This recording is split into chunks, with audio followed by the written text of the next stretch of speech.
Hello, and welcome back to Scrum Study Course on a guide to the Scrum body of knowledge.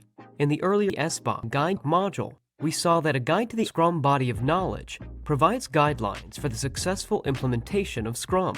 So isn't it necessary that we know a little more about Scrum? Let's take a look. A Scrum project involves a collaborative effort to create a new product, service, or other result as defined in the project vision statement.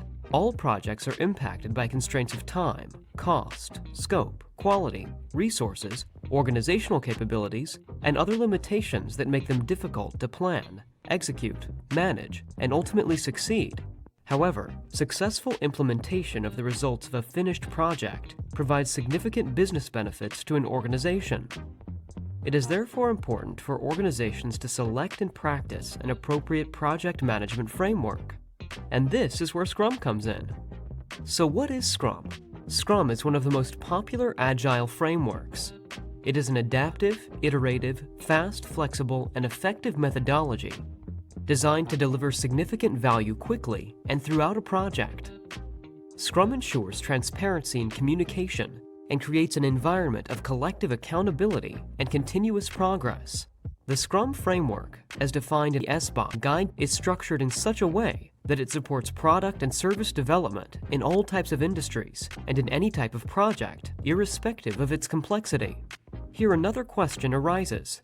Why is Scrum better than other project management techniques?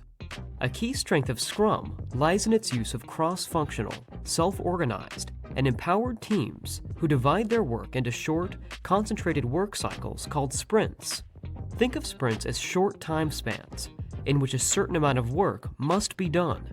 Take a look at this diagram, which illustrates the Scrum project's flow. As you can see, the Scrum cycle begins with a stakeholder meeting, during which the project vision is created. The product owner then develops a prioritized product backlog, which contains a prioritized list of business and project requirements, written in the form of user stories. Each sprint begins with a sprint planning meeting, during which high-priority user stories are considered for inclusion in the sprint.